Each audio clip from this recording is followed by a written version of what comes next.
Alright, ladies and gentlemen, this is the latest and probably the last update about the mr2 1.8 to 1.8 turbo 20 valve swap kits and all the bits. Now, I do probably have to apologize because I kind of misled you or told you a bit of a nonsense, but that was the truth at the moment. Now we changed. So, let me explain very quickly. As I said lately, on the latest video, I think, this is supposed to be the car I'm gonna sell. This is my mr2, I'm not using it. It's not in great condition. Body-wise, other than that, it's fairly solid. I'm building this setup 1.8. I use it as a development as well to finish a couple of things, and I'm gonna sell it. I say I'm not gonna make all the bits apart from engine mounts and the drive shafts to sell as a kit, because it doesn't make any sense to me to do it, because business-wise it just doesn't at the moment. I've changed my mind because the last month I've spent trying to refine the whole thing. All the small bits, all the water fittings, all the cooling system, all the fuel system, the exhaust, the intercooler, and actually went intercooler instead of charge cooler then, because we save quite a lot of money doing this way, and it's more reliable, and I found a way to do it good, so that's the best option. That's what the development is for. So refine everything, and well, I'm happy to say that yes, I can make every single part now. I found a way to do it efficiently.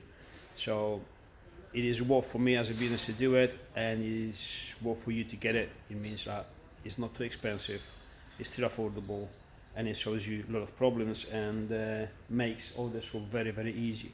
So literally every single part you need to swap this engine in mr2, I have it all. Not only that, because I've changed my mind, this car is not going to be for sale anymore. This is a dummy car. This is going to be a development car. I'm going to keep it. It's a functional car, all this stuff, and we keep it. I'm going to put my dummy engine in it, which is here. This one here. Again, this is fully functional engine. I have to change the planer one, all the stuff it starts. I test my wiring lumens and all the stuff. Andrew nicely cleaned it for me finally, because it wasn't very clean. I may put that on the table, or maybe go in this, I don't know, we'll see. But however, I have loads of engines here. That one there is a BAM style engine, that's 220 from the TT. And I'm gonna go through that in a second. That is actually a very good option if you want to go 1.8 turbo in mr2. But give me a second, I'll come back to this in a second. Let's speak about this. As you can see, there is an exhaust on this. An exhaust that is not finished. This is a mock-up, and it's gonna be stays like this because it gives me a guide to whenever I have to do exhaust for this turbo setup excuse me, to reproduce this again and again and again. I'm basically setting up a production line. Same with the intercooler, and same with the water pipes, and same with every single part that you need to do this. That's how you can reproduce it fairly quickly and affordably, and so you can have access to all of it. So the beauty of keeping this as a mock-up engine is that if you desire something else, not just the standard setup, and we're gonna come back to that in a minute, but you want something like Steve has, for example, a giant turbo with a different exhaust manifold, or whatever you desire, not a problem. I have a car here, the same car you have, the same chassis you have.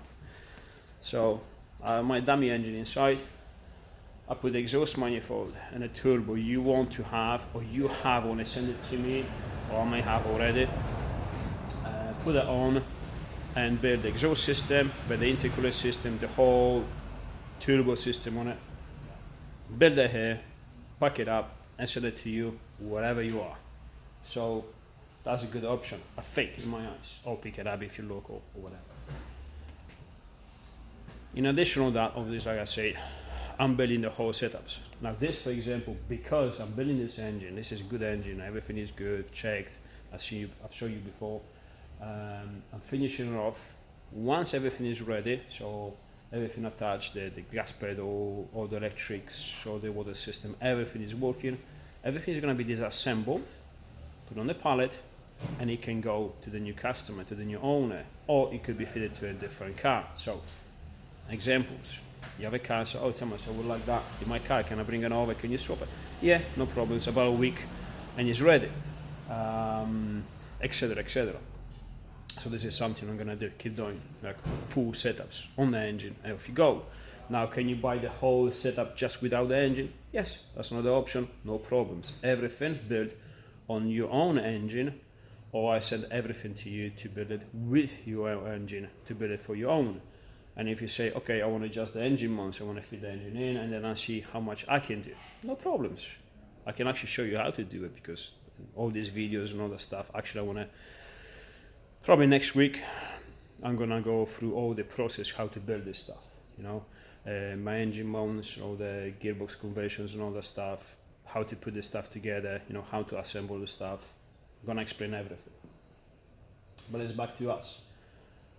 You say, okay, engine mounts, I'll do it myself. And then it's like, well, you know what, these drive shafts, instead of me doing them, because it's a pain in the ass, I just found out, I just want to buy them and be over with it. No problems, there's a drive shafts. Actually, there's a pair there ready to go to America, which they're supposed to actually go out on last Friday, but they didn't. They're going out tomorrow, actually, not even today. Today is Monday, but there's nothing I can do about that one. They have to wait. But tomorrow they're going out. So that's another option. Then you say, okay, I sort out everything on my own, and then you're like, well, I want this, I want that, I want whatever, or just buy it in, you know, installment. I don't care. I don't care. Whatever option, whatever you desire, everything is available, and I'm ready for the production for the next week. From the end of this week, but let's call it for the next week. Everything is on order. Everything. I'm working out all the prices and all the stuff. So this is good news, you know. We have the drive shaft, the hybrid ones, and we have the one-piece ones. I prefer the hybrid ones, like I said before. A lot of people seems to prefer the hybrid ones. These are the ones. When I call them hybrid ones, it means that what I use one part of brand new drive shaft with a new CV joint, and the other half, obviously Volkswagen, Audi CV joint and the drive shaft. I cut them in half, I machine them to the same diameter. They're pretty damn close. I machine this very strong sleeve on the top, and then we sleeve them in, we press sleeve them in, and then we weld them up, and then I check them on the lathe again, and all the stuff. So it's technically a brand new drive shaft, all complete with the CV joints, boots and everything, just ready to put on. But you've seen that in the previous videos. The other option, like we said before, are these one-piece new drive shafts. It's like this. But they come as you see them here. Obviously they come with these sleeves, protective sleeves. This is the long one, as the short one obviously, but that's how they come, with no CV joints or anything, and they're much more expensive. Do they last longer? Are they stronger? I doubt it, to be honest. I think the strength is pretty much the same. You know, the weakest point is the smallest part of it, and the smallest part of it is exactly the same on the hybrid shafts as one-piece shafts. One-piece shafts, they look better, there's no weld, there's no sleeve on it, so essentially it's just the look, arguably. We've tested these, they don't break. If you break anything, we break the shaft on the splines or anything, but not where we sleeve them. So this is quite strong, you know. Now Steve's gonna test it, he's gonna have over 500 brakes, launch control, the stuff, but again, we tested them before and they're fine. So that's good. I'm working on a new rear mount, slightly simplified, I think maybe slightly better, but it's gonna be in the future.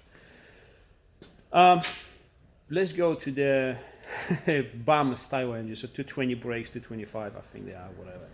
This engine comes from the Audi TT, 220, 225, whatever. So it has, you can see, four-wheel drive system, but what you do is you remove that transfer case. There is a plate you put instead of the transfer case with a half shaft, and essentially is exactly what you need. Now these ones have a slightly different exhaust manifold, and the turbo, as you can see, the downpipe faces sideways instead of facing down towards the back, you see. Now the exhaust manifold is slightly better, turbo is slightly bigger, and the beauty is base for these turbos, so the turbo stays in exactly the same position, same exhaust, housing, all the stuff. You can have a hybrid turbos, and a hybrid turbo will make well over, I think they made about 400 brakes, 420, I think. Budget 5, I think they made them with the Chinese exhaust manifold, which keeps everything in the same place. Essentially, I like these manifolds as well. They standard, but they're actually not bad, you know. They're not bad at all. I like them. And the beauty of having the hybrid turbo instead of changing the turbo is like, well, why just not putting something serious? Hold on. If 400 brakes is enough for you, put a hybrid turbo. The reason for that is because when I sell the kit, I sell the kit complete with exhaust with the exhaust system and the whole rest of the exhaust turbo system. So intercooler pipes, intercooler, and the whole downpipe with exhaust which match this turbo. If you change the turbo, all of that has to be changed. But if you use a hybrid turbo, which is capable of over 400 brakes, all of that stays. And this is the reason why I'm building everything to the pretty good spec. So this is a full 3-inch stainless 316, no 304, but 316 stainless. So full size, very short, no restrictions. Bends are very shallow, straight through silencer on the side. So, you know, it's pretty damn good and no restrictive. Same for the intercooler. Now, intercooler has 3-inch pipes. Of course, we have the reducer for the turbo because the turbo outlet is slightly smaller. Let me put it down. Alright, sorry for that. So, yeah, intercooler. So we have obviously the no restriction there. A reducer from 3-inch to 2.5 because obviously that's the turbo outlet from there. And so yeah, if you change the turbo, obviously all of the stuff will have to be changed at least a little bit. The exhaust, definitely, because you know different turbo has a different exhaust. So again, but even on these turbos, this setup, this is 180 brakes. You can have a hybrid turbos, and I think they push to just over 320 brakes or something, or 350, something like this. I can't remember. They're making a lot of these hybrid turbos now these days, so you can achieve very good results. And actually, we have this customer. I don't fix cars, but this guy really needed help, so he's like, "Well, we fix it." And it was Seat Leon 1.8. Went through mechanics and all that stuff. Lots of issues, lots of problems. We sorted it out, and he had a max speeding rods hybrid turbo on it, and fuck me, that thing was good. It was really good. It spooled like immediately, and it was just a pleasure to drive. So as a daily, that is something I would go for. You know, you're looking at 250 to 70 brakes maybe on the standard internals. This is what these engines can take. Well, this is what the standard rods can take. The engines can take way over that. But obviously, the weakest part of the engine is the conrods. So if you leave everything standard, 250 to 70 brakes, and you're already quick as a Porsche GT3. So, not shy, because the car is so light. If you want more, change the rods and 400-500 brakes, like nothing, because that's the limit of the pistons. I think that will be enough for anyone. But again, if you want more, if you want 1,000 brakes, these engines, no problems. You know, if you have money, like anything else, you do it. But that's the update with the parts. So everything is available. I make every single part or the whole kit or the whole engine setup. I can build. You can send me the engine and the gearbox. We can check it over, both gearbox and the engine. Outside, under the cam cover, under the sump. You know, remove the sump, see the cranks and all the stuff. Visual check the water pump. The oil pump and all the stuff. The basic stuff you should check on the engine. Build it up completely because we strip them down, we clean them. There's so much stuff is not needed on them, actually generates problems. So we remove it all to make it more reliable and cleaner, and essentially ends up like this. Essentially ends up like this, actually less, because even these parts are not needed.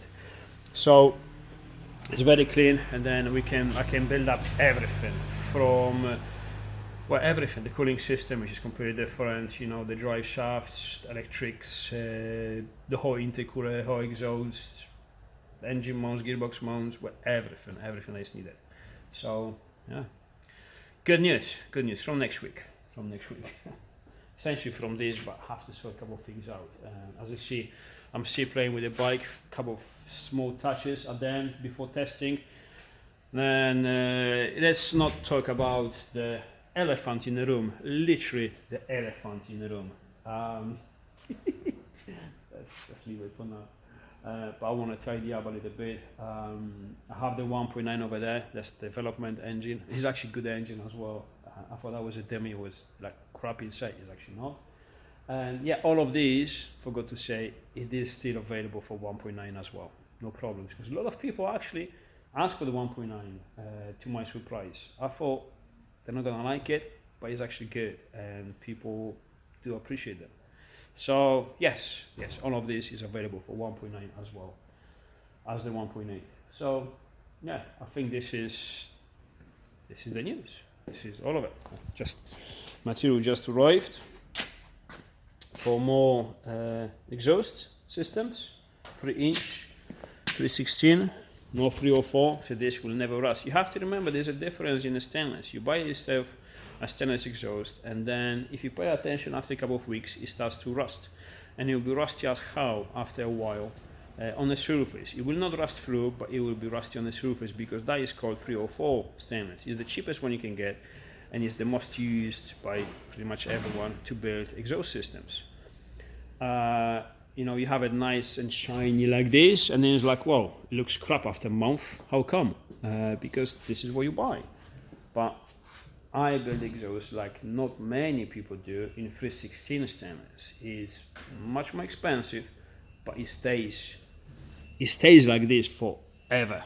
There's no warranty needed. This is gonna be forever like this. It's resistant to salts, it's resistant to heat, so heat cycles, no problems.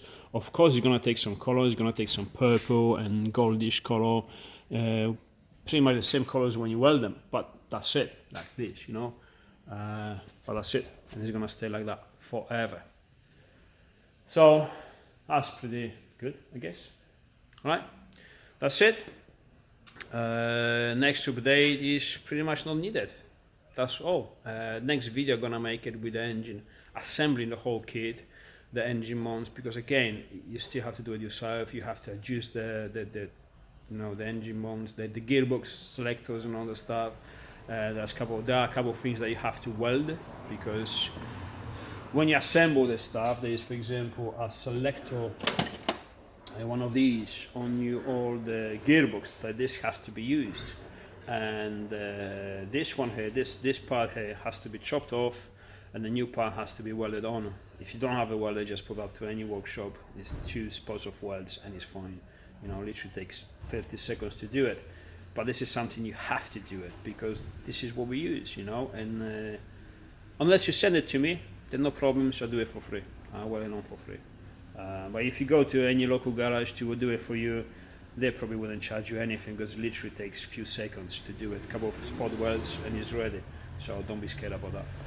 But again, if you don't fancy that, you want to send it to me, I'll do it for free. No problem. Send it back to you all complete. So there you go. I think that's good news. And now we have to go back to work. I need to sort the elephant in the room out, and then back on these. Next one, I'm gonna do the exhaust system for the 220 turbo setup. And then eventually I have to, I think the frog is waiting for his engine. I think I'm gonna sacrifice the engine then. I bought it for the to sell it, but you know what, I'm probably gonna sell that one, and now I'm gonna keep it for myself. I'm gonna build the engine and maybe put a nice bulk walnut on it. Maybe.